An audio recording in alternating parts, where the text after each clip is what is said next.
Thank you. It's very pleasant to talk to you.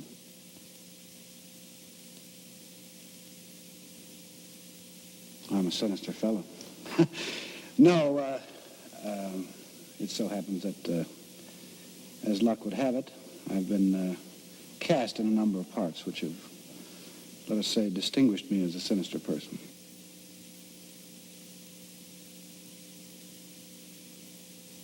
I suppose it's because the face, it's, my wife describes it as a relief map of Afghanistan. Sort of not the pretty type, I guess.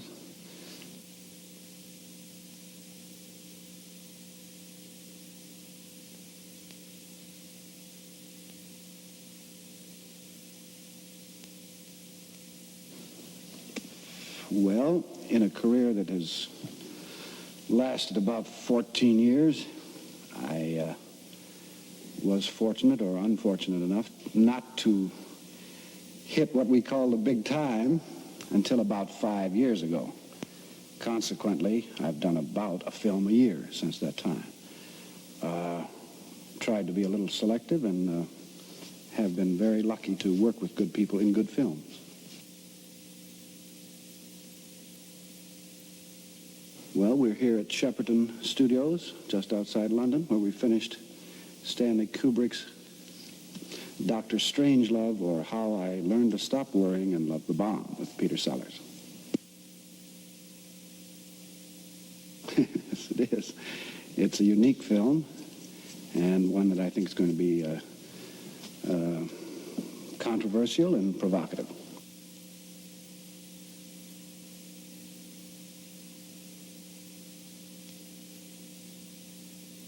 Money means a great deal. Money's a marvelous thing to have.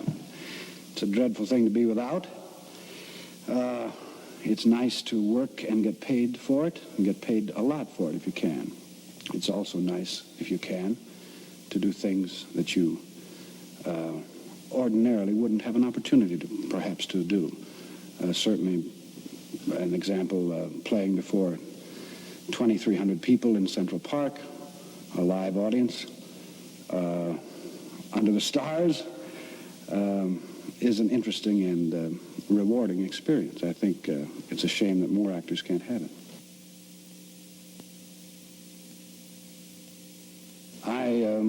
As I say, I think it's going to be one of the talked about pictures, not just of this year, but of many years to come.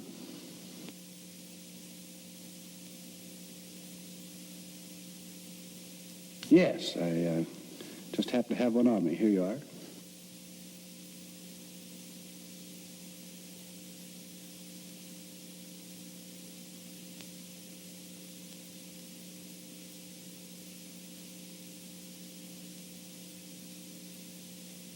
Dr. Strangelove, or How I Learned to Stop Worrying and Love the Bomb. Well, no, this is my ordinary accent. I always talk like this, you know. Yeah.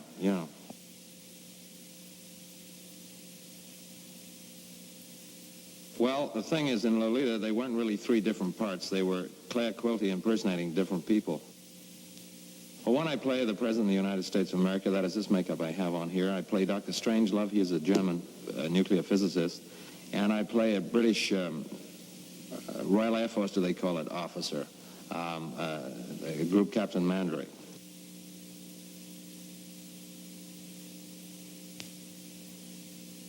Well, what sort of English would you like? I mean, would you like the sounds around London, or the sounds around the up north or south, or? Gee, well, if you want to talk about London, you've got to start off around here with the old Cockney, see? Now, I'll give you a bit of the old griff on that, and it's all down to Lark and very nice. Now, so I don't know, they won't understand a word I'm talking about, obviously, on this show. But then from there we go, you see more of a London accent, which is something like that, you know, which is not quite so. And then we into quite a different sort of thing, you know, when you go out of that area and you get into more the slightly intellectual approach to life. And then you get slightly more, you know, when you get that type of slightly pimply individuals who have that mode of talking like that.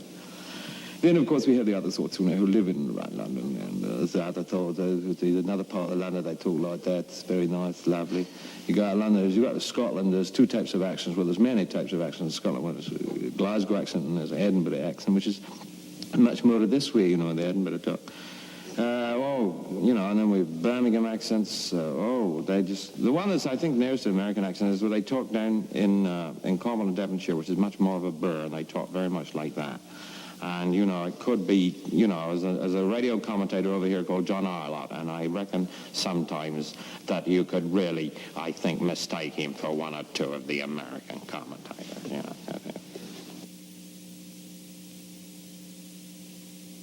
Yeah, at the Princess Theatre in Pocatello, East Finchley. Yeah. They were, yeah. Yes, I started, I didn't start when I was so young, but I was sort of in the business from a pretty early age, Well, I don't know. You never know how far you'll go, It could all end tomorrow, it could all go on. You never know with this business. It was one of the good things about it, because you're really not sure all the time.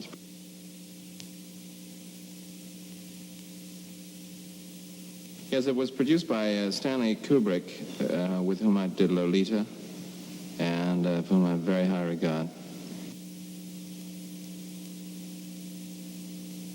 Yes, as a matter of fact, I have. You can see this one we got here.